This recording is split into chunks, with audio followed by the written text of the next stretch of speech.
ሲሆን እኮ ለእውነት ነው የሚቀርብ። እዚሁ ከተማችን ላይ ሆኖ የለ በሌለ ነገር አይሆንም ብለን ብዙ ታገልን። መድረክ ላይ እኔም ሳልቀር ብዙ ለፍልፌያለሁ። መጨረሻ ላይ ግን በሕግ ተያዘ።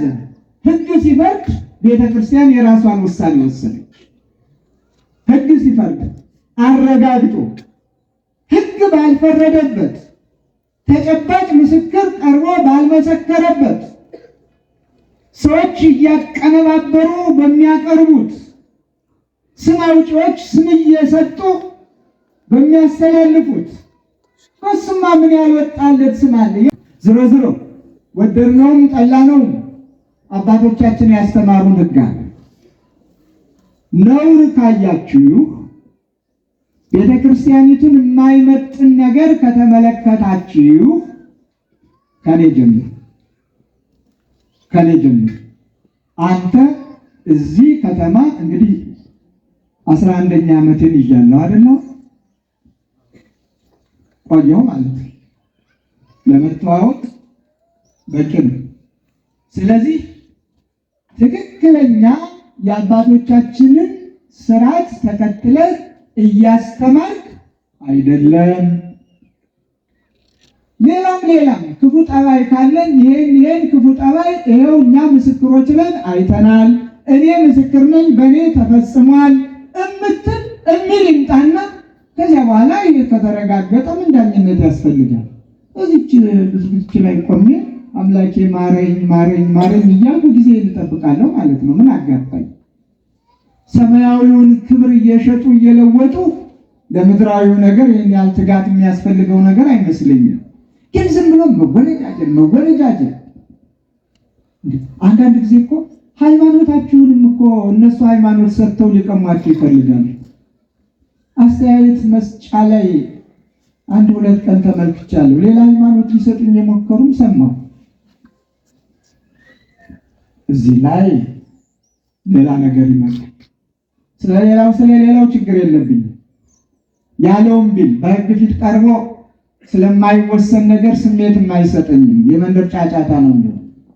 በሃይማኖት ግን ሃይማኖት ነው። አባጋቶን ሲሰድቡት ሲያዋርዱት ድንጋዩን ጎርሶ ጸጥ ነው። ሃይማኖት የለም ሲሉት ግን ያ ድንጋይም ይወጣል። ሃይማኖት የሌላችሁ እናንተ ናችሁ ብሎ ሊናገረው በሚገባ በሚያስተምር መልኩ ይገስጻል። እንዲህ አይነት ተግሳጽ የፈለገ ካለ ጥሩ አድርጌ አወራርዳለሁ። ችግር የለብኝም። በሃይማኖቴ እንከን የለብኝም። ንጹሕ ኦርቶዶክሳዊ የተዋህዶ ልጅ የአትናቴዎስ ልጅ ነኝ። የእነ ዲዮስቆሮስ ልጅ ነኝ። መጣጣፊያን እዚያ ጣጥፈው በሌላ ያወራውን አወራ ነው የምለው። አሁን ለሌሎች አባቶች የማይሰጥ ስም የለም። ይህ ማለት ምንድን ነው? ቤተ ክርስቲያኒቱን ማዋረድ፣ ምዕመናንን ከአባቶች መለየት፣ ክብሯን መቀነስ፣ ለዛውም ደግሞ ተመልካቹ በብዙ የሚቆጠረው የልዩ ልዩ እምነት ተከታይ ባለበት አንዳንድ እውነተኛ በእምነት የማይመስሉን በየራሳቸው እምነት ያሉ ከሙስሊሙም ይሁን ከፕሮቴስታንቱ አረስ የኢትዮጵያ ቤተክርስቲያን አይገልጻትም ምን ተፈጠረ የሚሉን አሉ። ይሄኛው ግን ደረጃ አይፈቅድልም። ጸልይ፣ ንስሐ ግባ ብሎ አባቶቻችን ባስቀመጡልን ሕግና ስርዓት መዳኘት ያስፈልጋል። አለበለዚያ ከሳሽም እዚያው፣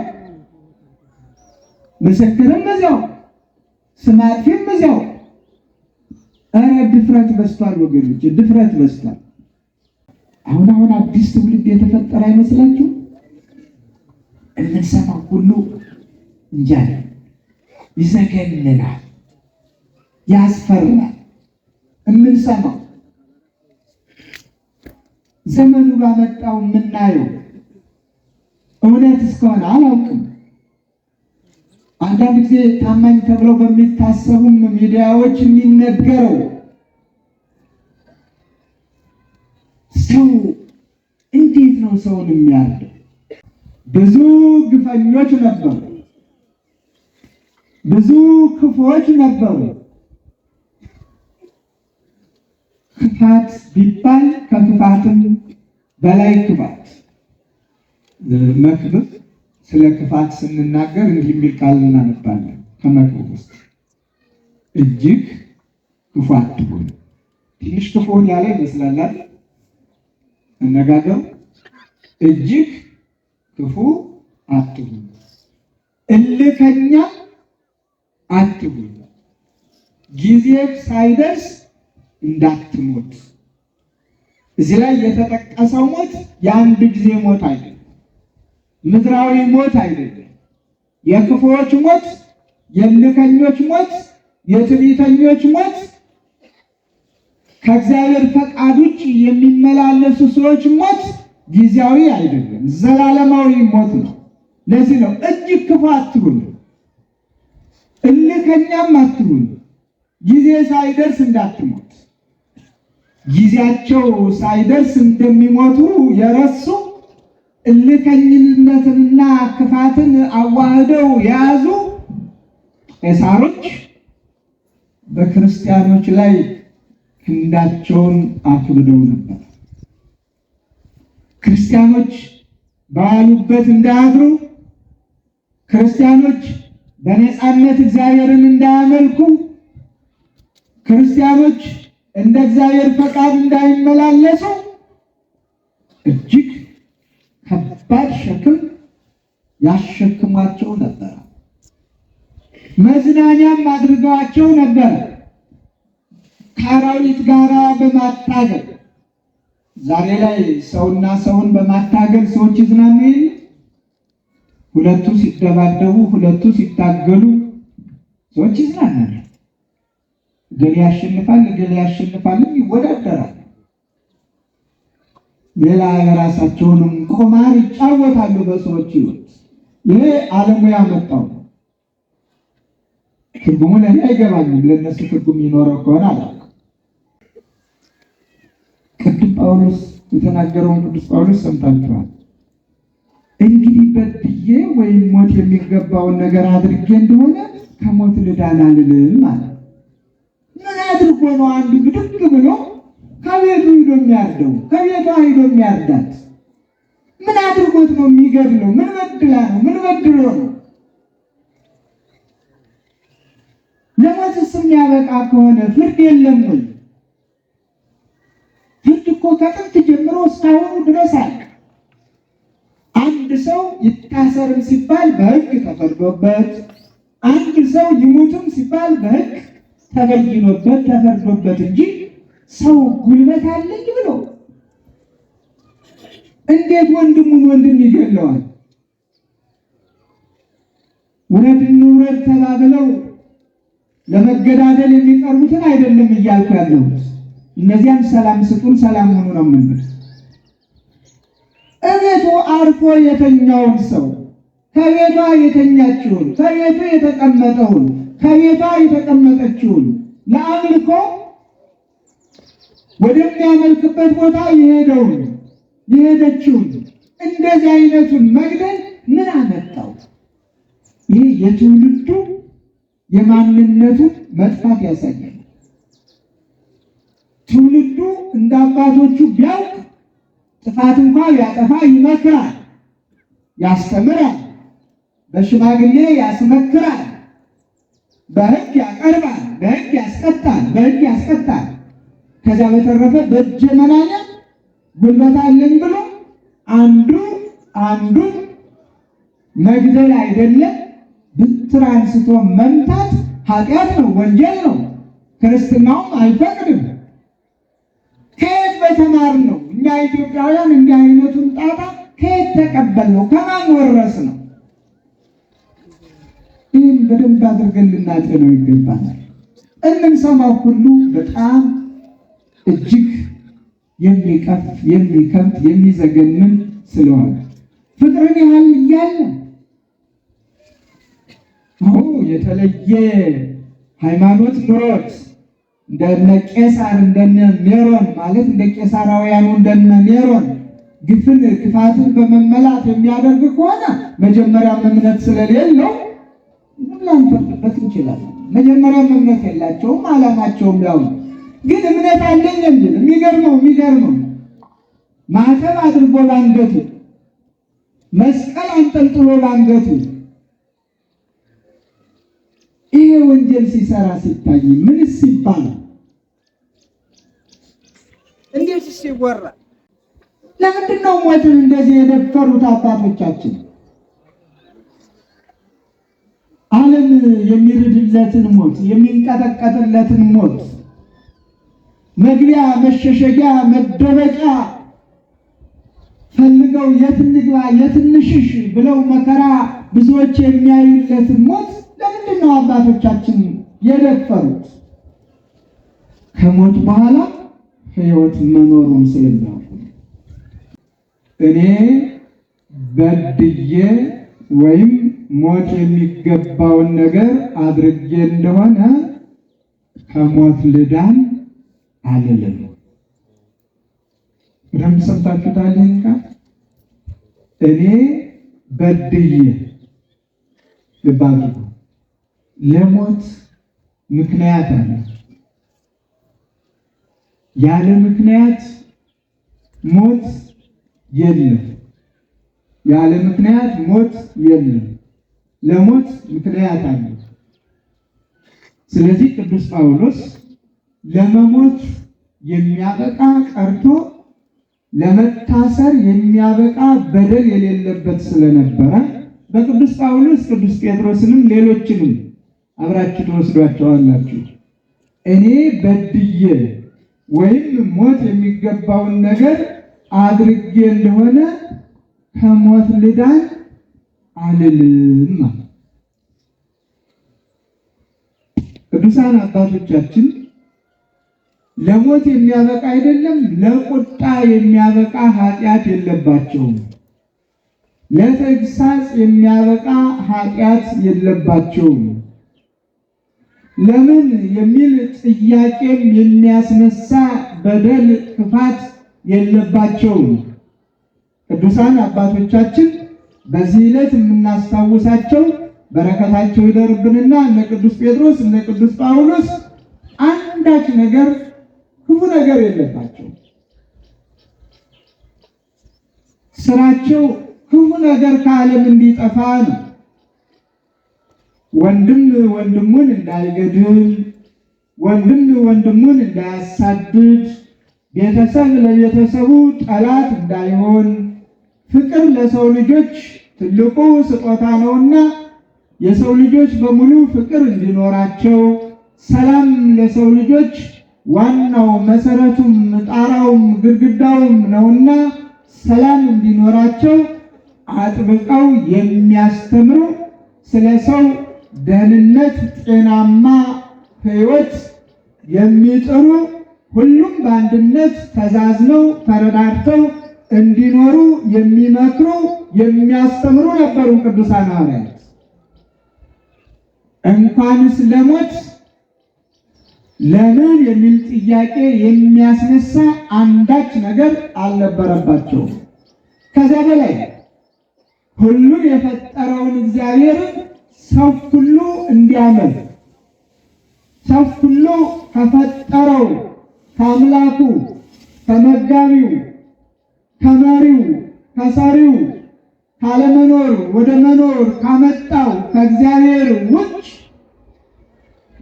ሌላ ባዕድ አምልኮ እንዳይኖረው፣ ጉልበት ሁሉ ለእግዚአብሔር ሊንበረከክ፣ ለእግዚአብሔር ሊሰግድ፣ ለእግዚአብሔር ሊገዛ ግድ ነውና ለእግዚአብሔር ተገዙ። ይሄ ነበር ስራቸው። በልዩ ልዩ አምልኮ ጣዖት የሰከሩትን እንደየምኞታቸውና እንደየፍላጎታቸው የተለያዩ ፍጥረታትን እያቆሙ ከራሳቸው ምስል ጀምሮ እስከ ሌላው ለዚህ ስገዱ፣ ለዚህ ተንበርከኩ፣ ይህንን አምልኩ ይሉ የነበሩትን ነገስታቱን፣ ገዢዎቹን፣ መሳፍንቱን፣ ኃያላኑን ያለ ፍርሃት በድፍረት ከኃጢአት ንጹሐን ሆኑ ያለ ሰቀቅን በእውነት ስለ እውነት ለእግዚአብሔር ተገዙ እግዚአብሔርን ብቻ አምልኩ፣ ለእግዚአብሔር በፍርሃት ተገዙ። ቅዱስ ዳዊት እንዳለው ተቀነዩ ለእግዚአብሔር በፍርሃት በረዓድም በመንቀጥቀጥም የሁሉ ፈጣሪ ነውና እናንተንም የፈጠረ እግዚአብሔር ነውና ላልፈጠራችሁ ፈጣሪ ብላችሁ ለሰየማችሁት ግዑዝ ፍጡር አትስገዱ፣ ለእግዚአብሔር ተገዙ እያሉ ቅዱሳን አባቶቻችን ያስተምሩ ነበር። ሲያስተምሩም አሁን እዚህ ጋር ድምፅ ያሰማችሁ ጸጥ በሉ፣ የቆማችሁ ተቀመጡ፣ ግራና ቀኝ እንትን አትበሉ ወዘተርፈ እያሉም አይደለም። እየተሰደቡ እየተገረፉ እየታሰሩ እየተንገላቱ ልዩ ልዩ ጸዋትወ መከራ እየተቀበሉ ሳይሰቀቁ ወደፊት ብቻ ግርፋቱን ተቀብለው እስራቱንም ታስረው እንደገና ተመልሰው ደግሞ እዚያ ውስጥ ናቸው። ሁልጊዜ በክፋት በተንኮል ራሳቸውን የጣሉና በክፋትና በወጥመድ ተንኮል ተረብርበው የተያዙ ተተብትበው የተያዙ ይከሷቸዋል። ታዲያ አንድ ወቅት ላይ ነበረ ቅዱስ ጳውሎስ ተከሶ ቀረበና ብዙ ነው ታሪኩን በሙሉ አንብቡት። የሐዋርያት ሥራ ምዕራፍ 25 ቁጥር 11 እንግዲህ በድዬ ወይም ሞት የሚገባውን ነገር አድርጌ እንደሆነ ከሞት ልዳን አልልም። ማንም ሰው በኃጢአቱ ቢፈረድበትና ልትሞት ይገባሃል ቢባል ሞቱን ለምን የሚል ጥያቄ አይኖርም። በበደሉን ስለሚያውቀው ጥፋቱን ስለሚያውቀው ያለ ጥፋቱ ሲሆን ደግሞ ለምን የሚል ጥያቄ ይኖራል። ይህንን ጥያቄ ቅዱስ ጳውሎስ ሲያቀርብ ሞትን ፈርቶ አይደለም፣ በሞትም እውነትን ማስተማር ስላለበት ነው። በሞትም የተጣመመ ፍርድ እንዳይኖር፣ ፍርድ በማዛባት የንጹሐን ደም እንዳይፈስ፣ ፍርድ በማዛባት ንጹሐን እንዳይታሰሩ፣ ፍርድ በማዛባት ንጹሐን እንዳይጉላሉ፣ ፍርድ በማዛባት ንጹሐን እንዳይጎሳቆሉ እያስተማረ እንጂ ሞትንማ ፈርቶ አይደለም። ሞትን አለመፍራቱን የሐዋርያት ሥራ ምዕራፍ 21 ቁጥር 13 ላይ እንዲህ የሚል ኃይለ ቃል እናነባለን። በኢየሩሳሌም ለመሞት እንኳን ተሰናድቻለሁ እንጂ ለእስራት ብቻ አይደለም። ለመሞት እንኳን ወዳጆቹ ያስተማራቸው ከእግዚአብሔር ጋር ያገናኛቸው ራሳቸውን ለእግዚአብሔር የሰጡ ፍቅረ እግዚአብሔርን ያወቁ በሐዋርያነቱ፣ በአባትነቱ፣ በመካሪነቱ፣ በአስተማሪነቱ የሚኮሩበት እንደሚያስሩት ከዛም አልፎ ተርፎ እንደሚገድሉት መረጃው ሲደርሳቸው እንዲሸሽ ይጥሩ ነበር፣ እንዲደበቅ ይመክሩት ነበር፣ ብዙ ይለምኑት ነበር። እንደነዚህ ያላሉት ደግሞ በኢየሩሳሌም ለመሞት እንኳን ተሰናድቻለሁ እንጂ ለእስራት ብቻ አይደለም፣ መታሰርን ቁም ነገር አታድርጉት ነው የሚሉት። ለመሞትም ተዘጋጅቻለሁ።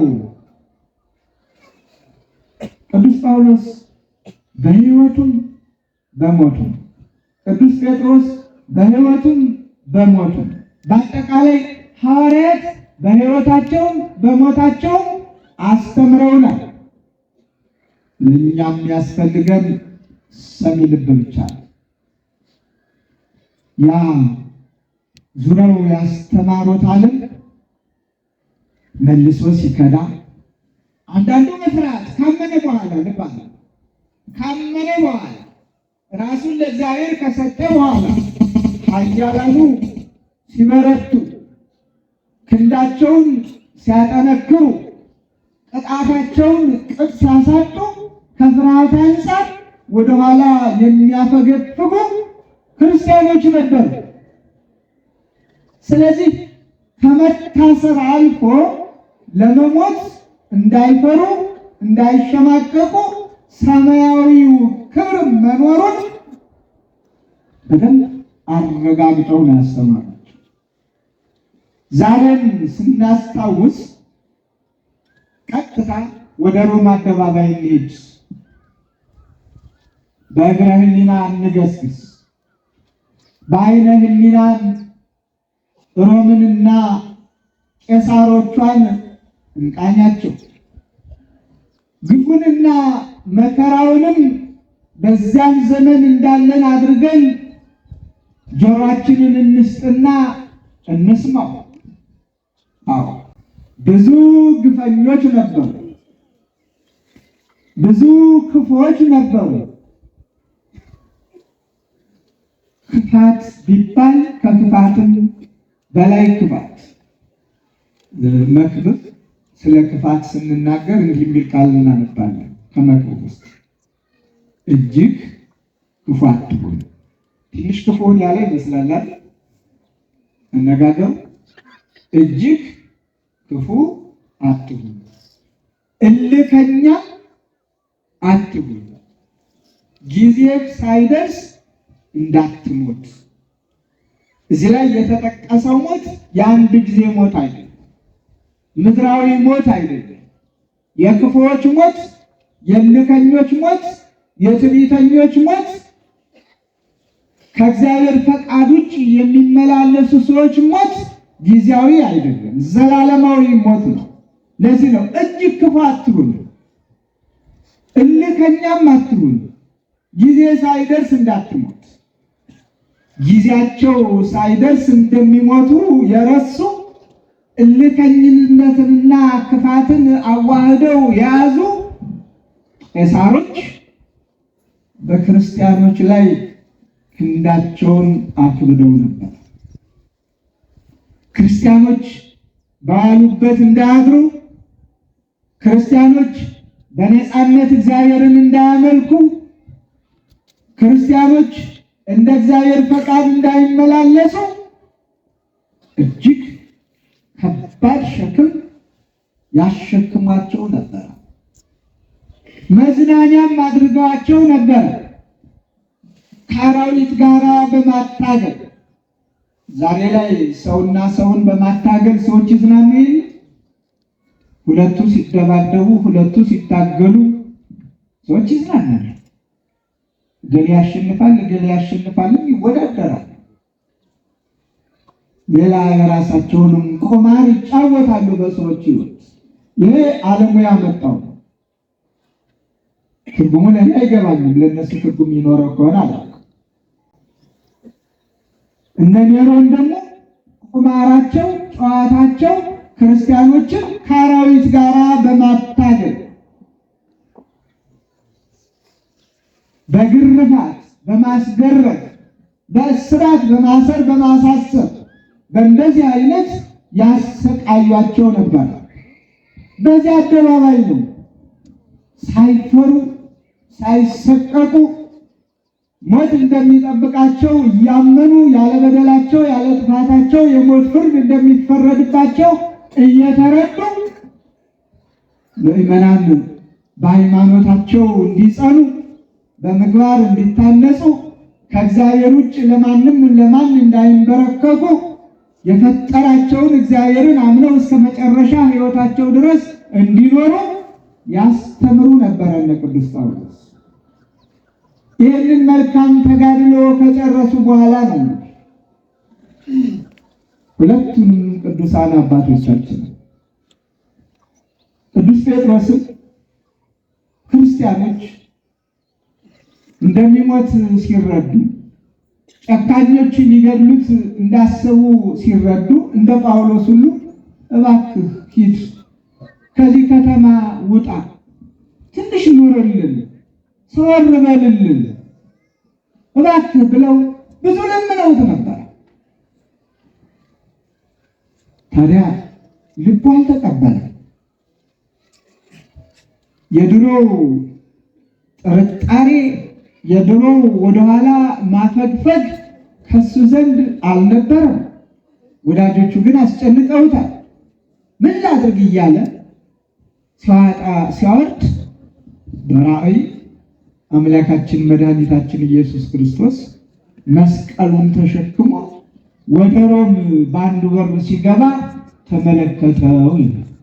ጌታዬ ኢየሱስ ክርስቶስ ሆይ መስቀል ተሸክመ ወዴት ትሄዳለህ? ዳግመኛ ልትሰቀል ነውን? ሲለው አምላካችን መድኃኒታችን ኢየሱስ ክርስቶስ አስተማረ። ወደ ኋላ እንዳይል እንዳይሸሽ፣ ይሄ ለእኔ የሰጠኝ መልእክት ነው፣ የእኔ ትምህርት ነው ብሎ ያለ ፍርሃት በድፍረት አደባባይ ላይ ተገኝቶ አንድ ነገር ብቻ ለምናቸዋለሁ ያለ።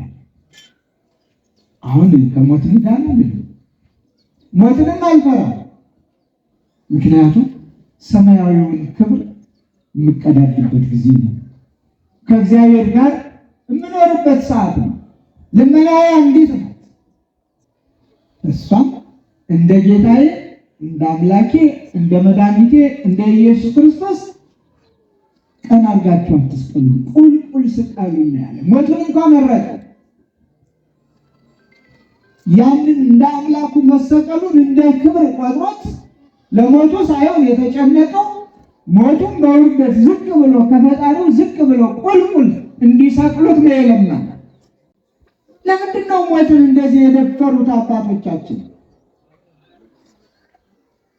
ዓለም የሚርድለትን ሞት፣ የሚንቀጠቀጥለትን ሞት መግቢያ፣ መሸሸጊያ፣ መደበቂያ ፈልገው የት እንግባ የት እንሽሽ ብለው መከራ ብዙዎች የሚያዩለትን ሞት ለምንድን ነው አባቶቻችን የደፈሩት?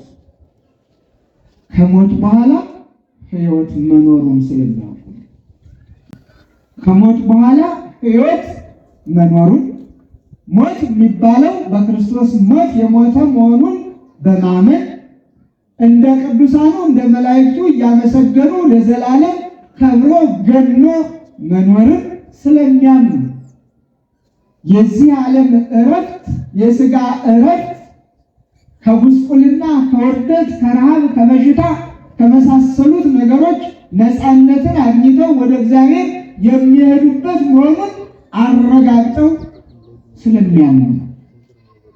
ለዚህ ነው ቅዱስ ጴጥሮስም ቁልቁል ስቀሉኝ ነው ያለ። ቅዱስ ጴጥሮስም ጳውሎስም በተመሳሳይ አንዳንድ ለክብር የተመረጡ እናቶች አሉ። አንዳንድ አይደሉም፣ ብዙዎች። በበለጠ ጎላ ያሉትን ለመጥቀስ ፈልጌ በዚህ ዕለት አንዲት እናት እናስታውሳለን።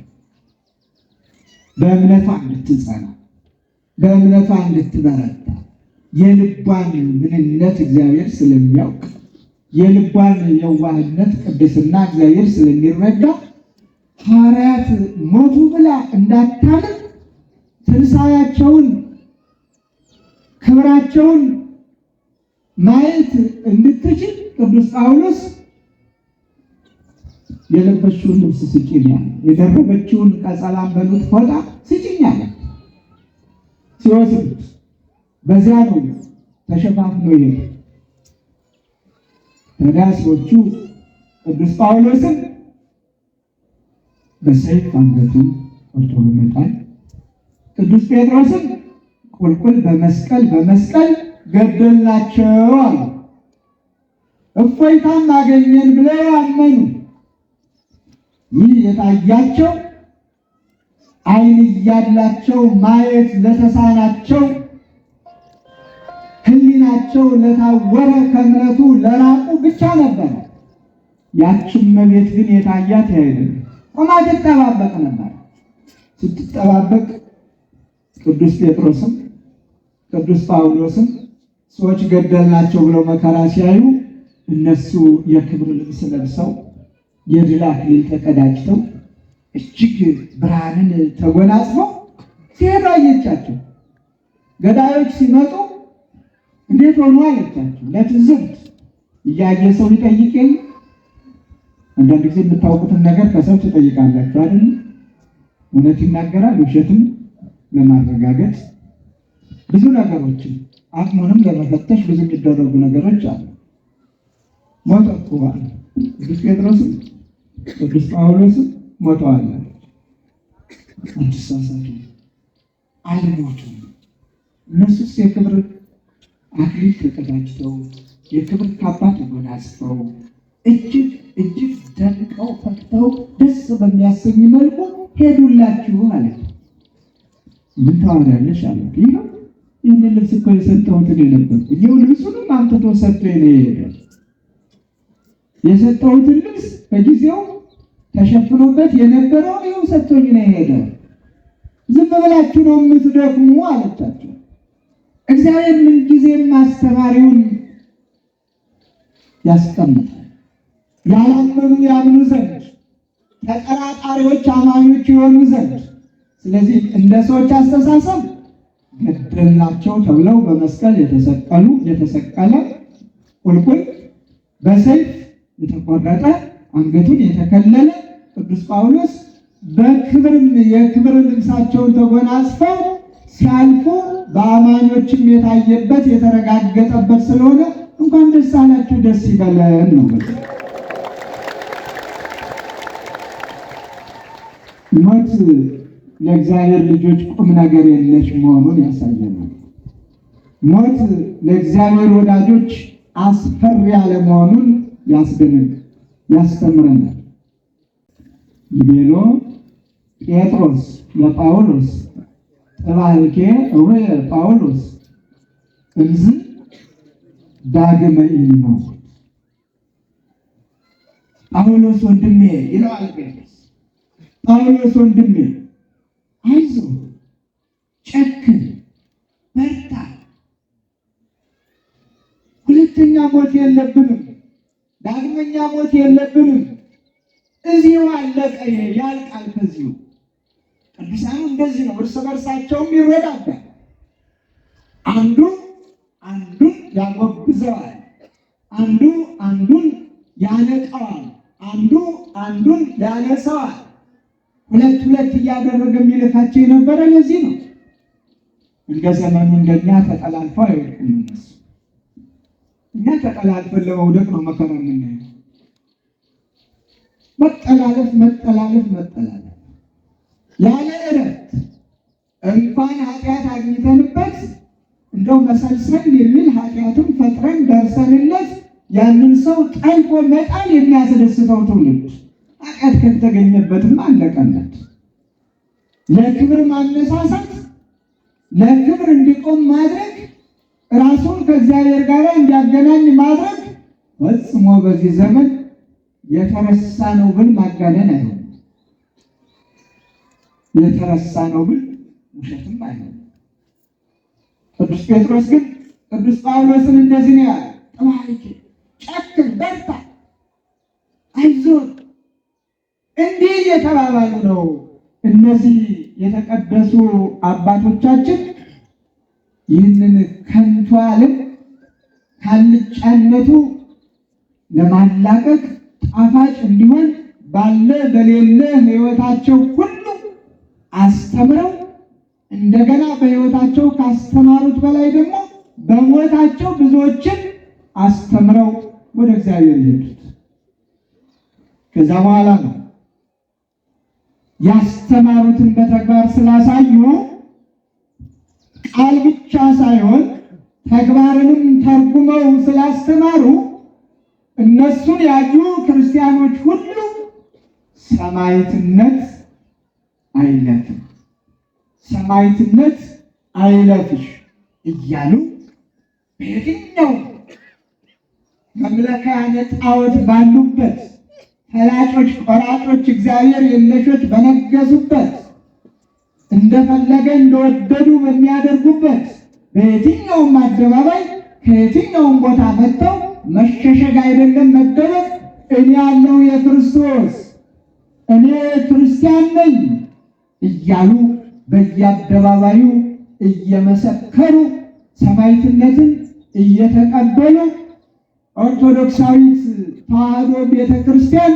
እንድታብብ በአረማውያን ዘንድ በመምለካውያን ጣዖታት ዘንድ የነሱ እየከሰመ እንዲሄድ ክርስትናው ምድሪቱን እንዲያጥለቀልቃት ምድሪቱ በዝማሬ በእልልታ እንድትደምቅ ያደረጉት ከነዚህ ቅዱሳን ሐዋርያት አባቶቻችን የተማሩትን ቃሉን በቃል ተግባሩን በተግባር በመፈጸምና በማከናወን ነው።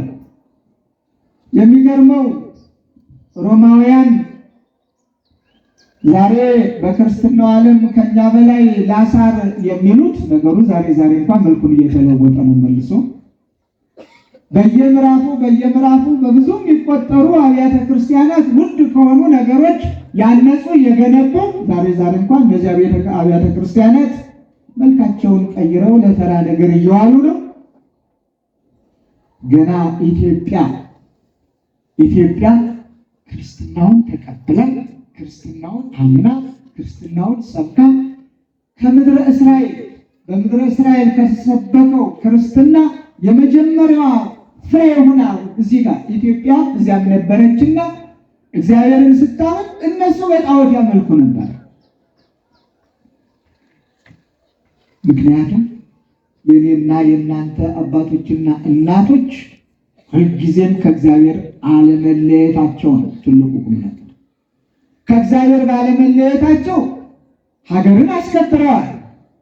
ከነድንበሩ ከነነፃነቱ የባዕዳን ቋንቋ ሸክም እንዳይሆን፣ ባዕዳን እንዳይገዙን፣ ሃይማኖታችንን እንዳያስለውጡን፣ ባህላችንን እንዳያጠፉ ሃይማኖት ትልቅ ነገር እንዳለው ሰማያዊው ጽድቅ ብቻ ሳይሆን ለምድሩም ለእኔነትና ለማንነትም ትልቅ ትርጉም እንዳለው በዚሁ እግር መንገዱን እንማራለን።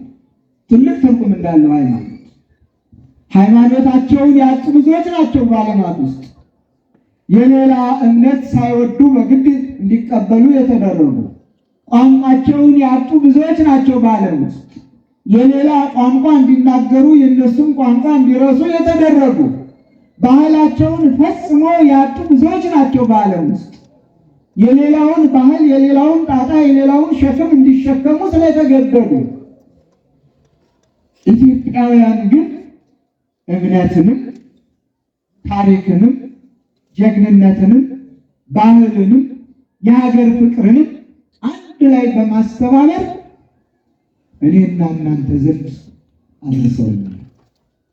የኔና የእናንተ አቀባበል ምን ይመስላል? ይህንን ራሳችሁን ጠይቁ። ምን ይመስላል? እንደ አባቶቻችን ወይስ አዲስ ትውልድ? አሁን አዲስ ትውልድ የተፈጠረ አይመስላችሁ? የምንሰማው ሁሉ እንጃ ይዘገንናል፣ ያስፈራል። የምንሰማው ዘመኑ ባመጣው የምናየው እውነት እስከሆነ አላውቅም። አንዳንድ ጊዜ ታማኝ ተብለው በሚታሰቡም ሚዲያዎች የሚነገረው ሰው እንዴት ነው ሰውን የሚያርደው? ስለዚህ ወገኖቼ ኦርቶዶክሳውያን የተዋህዶ ልጆች በሙሉ ፍቅር ይኖራል፣ ሰላም ይኖራል። በሃይማኖታችን ከማን ጋር አንደራደር። እንደነ ቅዱስ ጴጥሮስ እንደነ ቅዱስ ጳውሎስ ልንሞት በሚገባን ሞት ከመሞት ውጭ በተለያዩ ምክንያቶች ከሃይማኖት ወደ ሃይማኖት ራስን መቀያየር አባቶቻችን አላስተማሩንም። የቅዱስ ጴጥሮስ ልጆች የቅዱስ ጳውሎስ ልጆች ይህንን አይሰሩም። መስራት አይደለም አያስቡትም። በየትኛውም አደባባይ ይልቅ ክርስትናቸውን እየመሰከሩ የድል አክሊልን ይቀዳጃሉ እንጂ። ስለዚህ በሃይማኖታችን እንጽና። ፈተናው ብዙ ነው። ይገባል ብለን እንመን። ያንን ለማድረግ ደግሞ በዓይናችን አይተን በዓይናችን ያላየነውን በእጃችን ያልጨበጥነውን በስማ በለው የሚሆኑ ነገሮች አደገኞች ናቸው።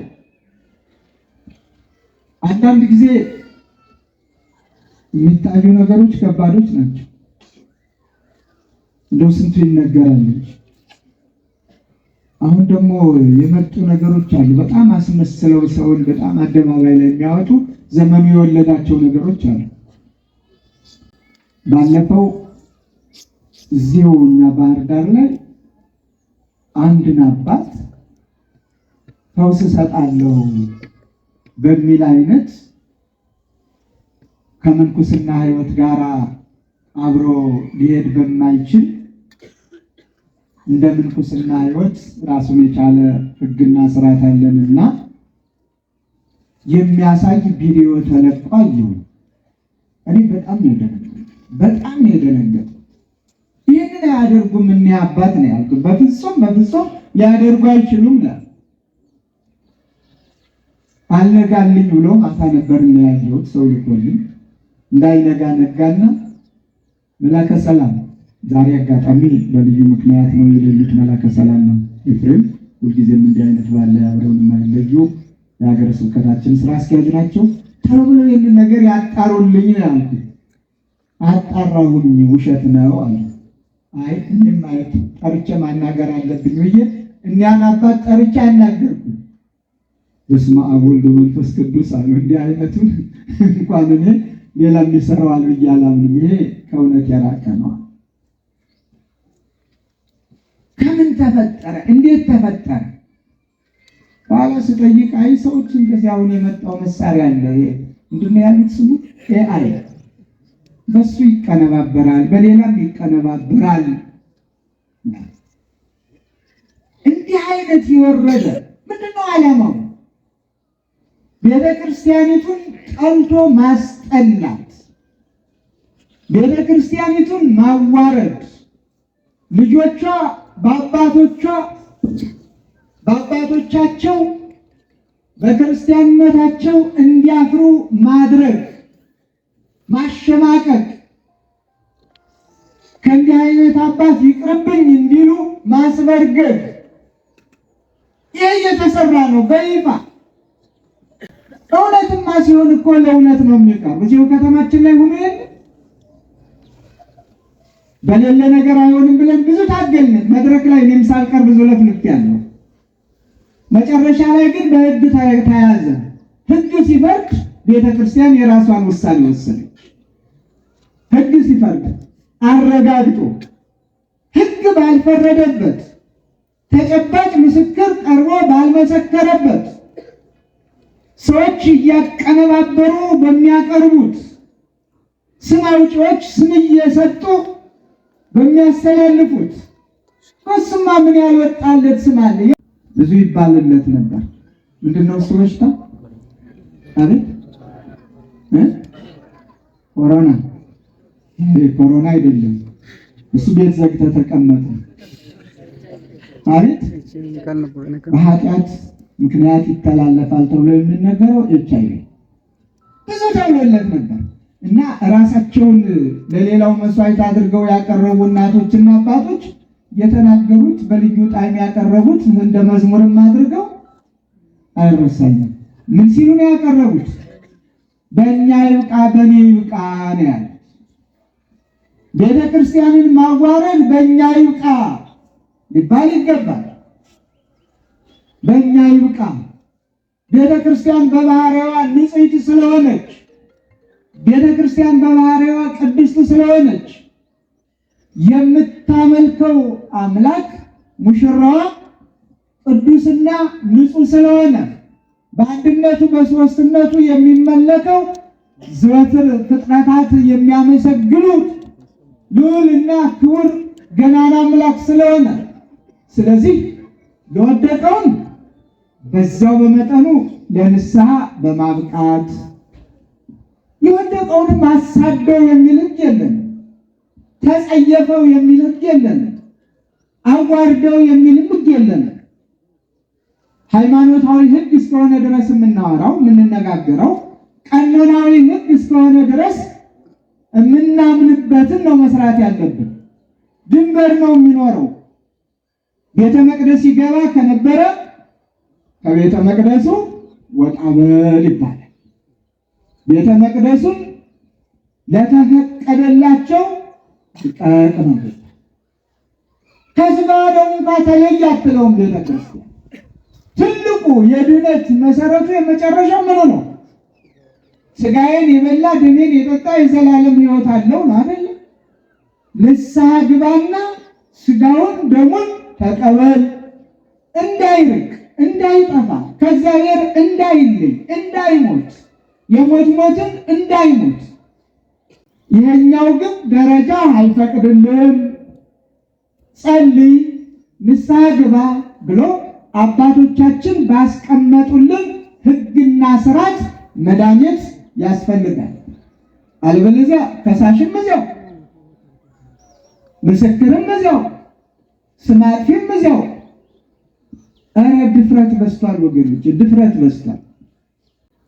አንዳንድ ጊዜ በጣም ጭው የሚያደርግ ኤሊ ሁለቱን ጆሮዎቹን ጭው የሚያደርግ መርዶ ሰማ ነው አይደል? ጭው የሚያደርግ ጆሮ ጭው የሚያደርግ መርዶ። እንደው ተሳዳቢ ምንድን ነው የሁሉ ጣጣ? ማንን ነው የሚጎዳ? የሚጠቅም ነው እንሰየ ክርስቲያኑን ያበዛልን ይሆን? ስድብ በመስማታችሁ እስኪ ክርስትናችን ይጠነክራል የምትሉ ሰዎች እጆቻችሁን አውጥታችሁ አሳዩ። እኛ ሰዎች ሲሳደቡ ስንሰማ፣ አንዱ አባት ሲዋረድ፣ አንዱ እንዲህ ሲሆን በጣም ደስ ይለናል። ክርስትናችንም ይጸናል፣ ይጠነክራል፣ እንበረታለን ብላችሁ የምታምኑ እጃችሁን ታወጣላችሁ። እዚህ ላይ የለም። እሺ ክርስትናችን የሚጸናው ኃጢአተኛውን ንስሐ እንዲገባ በማድረግ የቤተ ክርስቲያን ክብር እንዲጠበቅ ሁላችንም ተግተን በመስራት ቤተ ክርስቲያን ክብሯ ስርዓቷ ተጠብቆ እንደ አባቶቻችን በፍርሃት በፍቅር ልጆች አባቶቻቸውን ሳይሰቀቁ ባርኩን፣ ቀድሳችሁ አቁርቡን እያን ስንኖር ነው የምትሉት። እስቲ እጆቻችሁን ወጣ አድርጓችሁ።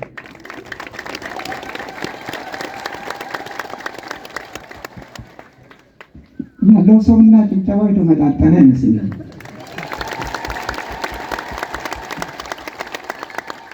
አንዳንድ ጊዜ እኮ ሁሉም ሱስ አለው አይደል? ስድብም እኮ ሱስ ይሆናል መሰለኝ። ስድብ መስማትም የፈለገ አንዳንድ ሰባኪ ሲሳደብ አቤት ተግሳጹ ደስ ሲል የሚል እኮ አለ።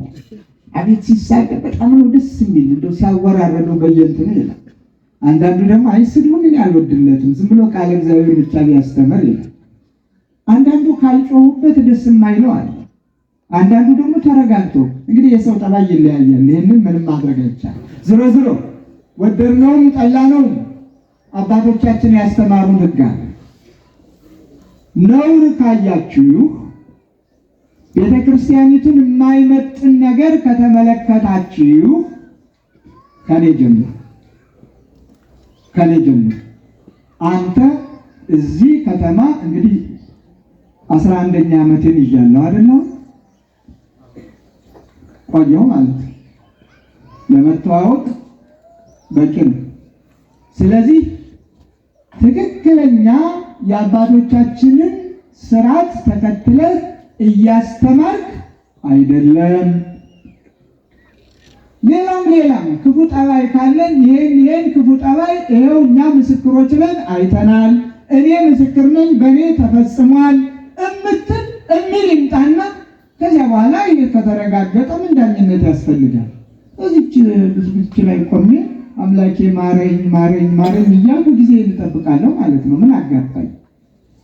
ሰማያዊውን ክብር እየሸጡ እየለወጡ ለምድራዊው ነገር ይህን ያህል ትጋት የሚያስፈልገው ነገር አይመስለኝም። ግን ዝም ብሎ መወለጃጀል። አንዳንድ ጊዜ እኮ ሃይማኖታችሁንም እኮ እነሱ ሃይማኖት ሰጥተው ሊቀሟቸው ይፈልጋሉ። አስተያየት መስጫ ላይ 1-2 ቀን ተመልክቻለሁ። ሌላ ሃይማኖት ሊሰጡኝ የሞከሩም ሰማሁ። እዚህ ላይ ሌላ ነገር ይመጣል። ስለሌላው ችግር የለብኝም ያለውም ቢል በሕግ ፊት ቀርቦ ስለማይወሰን ነገር ስሜት የማይሰጠኝም የመንደር ጫጫታ ነው እንዴ። በሃይማኖት ግን ሃይማኖት ነው። አባጋቶን ሲሰድቡት ሲያዋርዱት ድንጋዩን ጎርሶ ጸጥ ነው። ሃይማኖት የለህም ሲሉት ግን ያ ድንጋይም ይወጣል። ሃይማኖት የሌላችሁ እናንተ ናችሁ ብሎ ሊናገረው በሚገባ በሚያስተምር መልኩ ይገስጻል። እንዲህ አይነት ተግሳጽ የፈለገ ካለ ጥሩ አድርጌ አወራርዳለሁ። ችግር የለብኝም። በሃይማኖቴ እንከን የለብኝም። ንጹሕ ኦርቶዶክሳዊ የተዋህዶ ልጅ የአትናቴዎስ ልጅ ነኝ። የእነ ዲዮስቆሮስ ልጅ ነኝ። መጣጣፊያን እዚያ አጣጥፈው በሌላ ያወራውን አወራ ነው የምለው። አሁን ለሌሎች አባቶች የማይሰጥ ስም የለም። ይሄ ማለት ምንድን ነው? ቤተ ክርስቲያኒቱን ማዋረድ፣ ምዕመናንን ከአባቶች መለየት፣ ክብሯን መቀነስ፣ ለዛውም ደግሞ ተመልካቹ በብዙ የሚቆጠረው የልዩ ልዩ እምነት ተከታይ ባለበት አንዳንድ እውነተኛ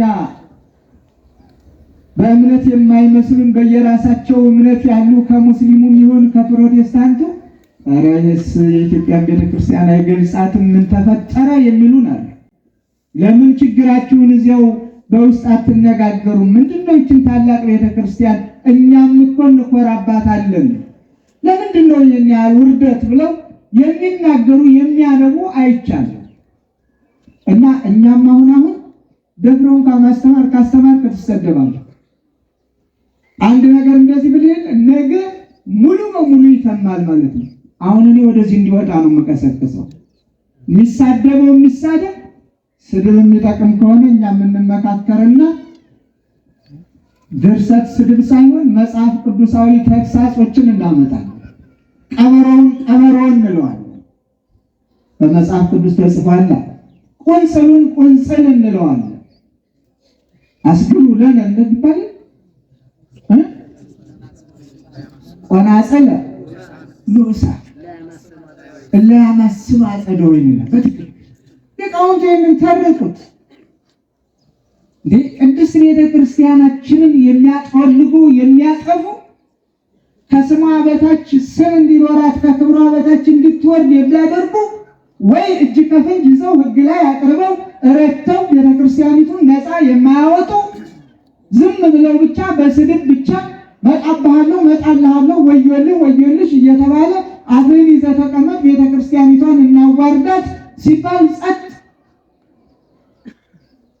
በእኔ ብቻ ቢቀር ግድ የለኝም። በእኔ ምክንያት ይሄ ሲባል ነው እንደ እያለ የሚኮበልለውን ሕዝብ ቁጠሩት፣ የሚጠፋውን ሕዝብ ቁጠሩት። እና ግድ የላችሁም ለቤተ ክርስቲያን ቀናያን የሆኑ በቀናያነታቸው እኔም እተባበራለሁ። እውነትን መርምረን ፈትሸን ቀኖና ቤተ ክርስቲያን በሚፈቅደው ማንኛውንም ስራ ለመስራት የቤተ ክርስቲያኒቱን ክብር ለመጠበቅ አብረን እንቁም በሚለው እስማማለሁ። ግን እንደው አጨዳ ዝም ብሎ የደረቀውንም ያልደረቀውንም አገኘው ምንድነው የሚባለው ዳዋ ዝም ብሎ አቤት የውር ድንበር ጥሩ ነው። ዝም ብሎ ማንኛውንም ዝም ብሎ መጨፍጨፍ ይሄ አይጠቅምም። እነ ቅዱስ ጴጥሮስ እነ ቅዱስ ጳውሎስ ይህንን አላስተማሩንም። ስለዚህ ምዕመናን በሃይማኖታችሁ ጽኑ፣ በሃይማኖታችሁ ጎልብቱ፣ በሃይማኖታችሁ በርቱ፣ በወሬ አትበርግጉ። አይናችሁ ያየው ካህን፣ አገልጋይ፣ ዲያቆን ከኔ ከጳጳሱ ጀምሮ በነውር ስራ ካያችሁ ይሄው በል አለን እኛ ብላችሁ ቅረቡ። ቤተ ክርስቲያን በቀኖናዋ ታስተካክላለች። ጾበደርም አትለውም፣ ግድ የለም። አንዳንዱ የእንጀራ ነገር ከሆነበት እንጀራ የሚበላበት መንገድ ይፈለጋል። ግን ቤተ መቅደሱ እንዲከበር ግድ ይላል። ከዚህ በተረፈ ግን ዝም ብሎ ይችን ታላቅ ቤተ ክርስቲያን ማሳነሱ በዛ። የሁሉ መሳቂያ ሆነች፣ የሁሉ መሳለቂያ ሆነች። አንድ ብድግ ብሎ አባትን እንዲሳደብብህ ምን ትላለህ? አንድ ሰው ጓደኞች ወይ እናትህን ወይ አባትህን ወይ እህትህን እንደ ውርጅብኝ ቢወርዱባቸው ምንድን ነው የምትሉት? አይደል?